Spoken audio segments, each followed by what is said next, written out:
Support comes from Missouri Forest Products Association, committed to sustainable and sound conservation of the state's forests, which support more than 41,000 Missouri jobs, resulting in a $10 billion industry.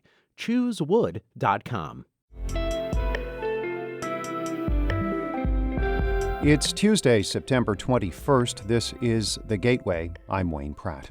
The 1904 St. Louis World's Fair celebrated America's growing influence in the world and the latest innovations. But it's also something that displayed in the most obvious terms imaginable the way that the United States was a space of inequality. The truth and lasting legacy of the 1904 World's Fair coming up in just a few minutes.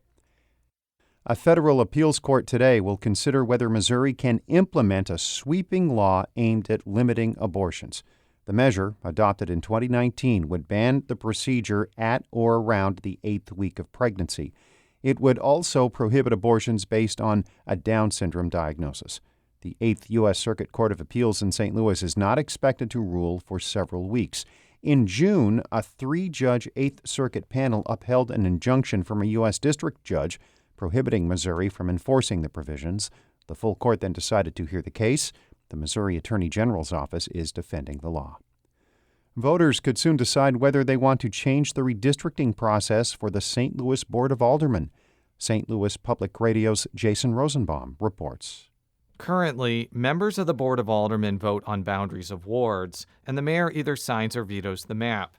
A ballot initiative would place redistricting power into the hands of a 9-person commission. Redistricting commissions in other states have often fallen victim to partisan infighting. But Show Me Integrity's Benjamin Singer says this proposal has numerous features making the process responsive to the people. The criteria that they have to follow are also critical, which are keeping neighborhoods and communities together and making St. Louis a national leader in protecting the voting power of communities of color when it comes to representation at the Board of Aldermen. If organizers have enough signatures, the measure could be on the ballot next year. I'm Jason Rosenbaum, St. Louis Public Radio. Many school districts in the region are dealing with continuing teacher shortages. Normandy Schools Collaborative is down 16 teachers and the hiring pool is bleak. The district is working to address the issue with the Normandy Teaching Fellows Program.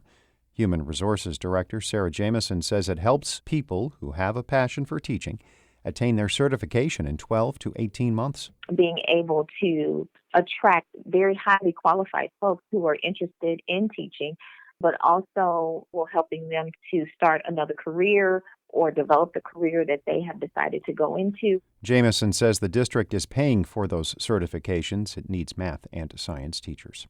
St. Louis County residents will be able to get the COVID-19 vaccine at local library branches starting this week. The St. Louis County Library is partnering with the county's Department of Public Health to offer regular weekly vaccine clinics at 4 branches: Lewis and Clark, Natural Bridge, Florissant, and Rock Road. The clinics will be open from tomorrow until the end of the year. Proof of residency or health insurance is not required. People can walk in or make appointments at revivestl.com. Missouri's Chief Disciplinary Council is asking the state Supreme Court to suspend the law licenses of Mark and Patricia McCloskey. The couple waved guns at Black Lives Matter protesters in St. Louis last year. Dan Margulies reports. In filings with the court, the Chief Disciplinary Counsel, Alan D. Pratzel, cited the couple's guilty pleas to misdemeanors stemming from the incident. Mark McCloskey, who is running as a Republican for the U.S. Senate, pleaded guilty in June to misdemeanor 4th-degree assault and was ordered to pay a $750 fine. Patricia McCloskey pleaded guilty to misdemeanor harassment and was ordered to pay a $2,000 fine. Pratzel said both crimes showed, quote, indifference to public safety, unquote, and involved, quote, moral turpitude, warranting discipline. The McCloskeys did not respond to a request for comment. I'm Dan Margulies.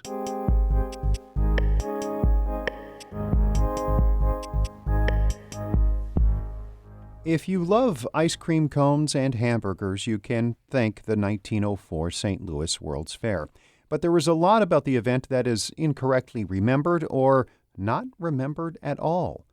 From the podcast Hungry for Mo, Suzanne Hogan reports. When the St. Louis World's Fair kicked off in April of 1904, it started a 7-month multicultural extravaganza. Nearly 20 million people from around the globe flocked to the city's Forest Park.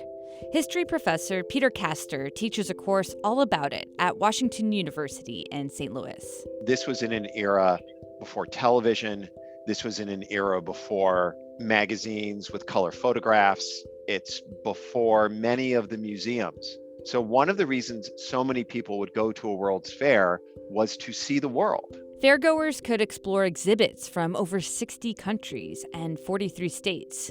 You could ride the giant Ferris wheel, see a butter sculpture of Teddy Roosevelt, and experience new technologies like the private automobile and X-ray machine.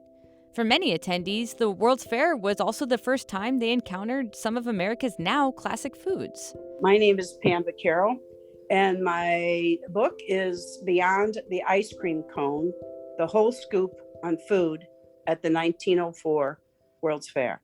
There is a lot of food lore about the fair, and the ice cream cone is probably the most hotly debated. I tell you, St. Louisans weren't real happy when I challenged the question of the ice cream cone.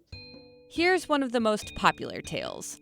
On a particularly hot day, Syrian concessionaire Ernest Hamwi ran out of dishes.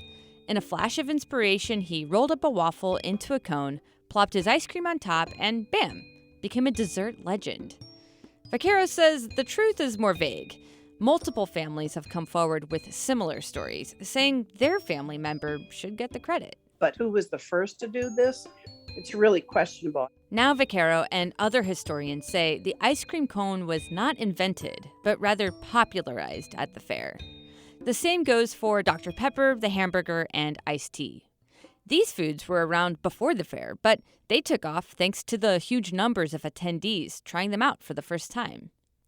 Vaccaro says the fair's biggest impact actually came from the 22-acre Palace of Agriculture. Their food manufacturing companies shared the latest innovations, like puffed cereal, which they shot out of a cannon. The palace also educated fairgoers about large-scale food processing and canning.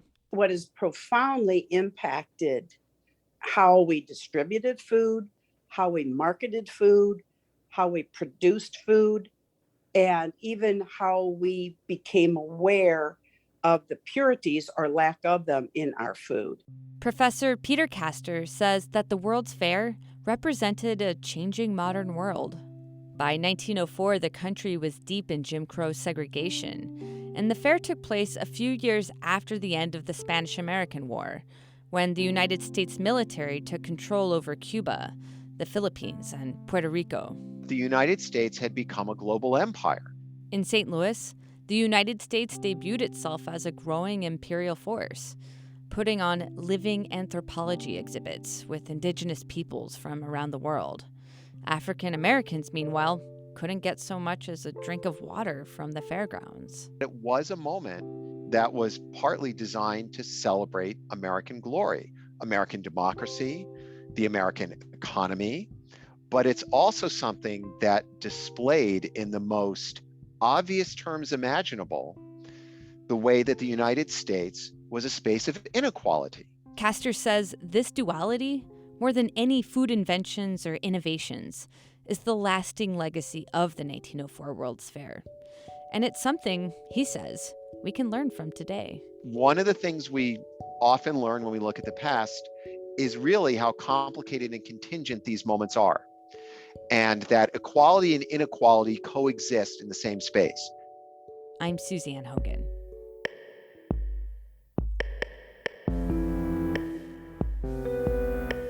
The full Hungry for Mo podcast is at kcur.org/hungry. Support for Hungry for Mo comes from the Missouri Humanities Council. Shula Newman is the executive editor of St. Louis Public Radio, a listener-supported service of the University of Missouri-St. Louis. Music by Ryan McNeely of Adult Fur. Thanks to Jonathan All and Maria Altman for filling in yesterday and Friday. I'm Wayne Pratt. This has been The Gateway.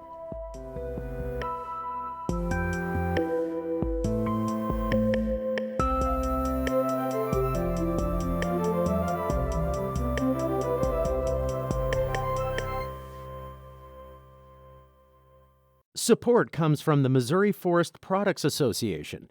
Missouri produces wood pallets, railroad ties, white oak barrels, hardwood floors, and more. Details on the variety of products made in the state are at choosewood.com.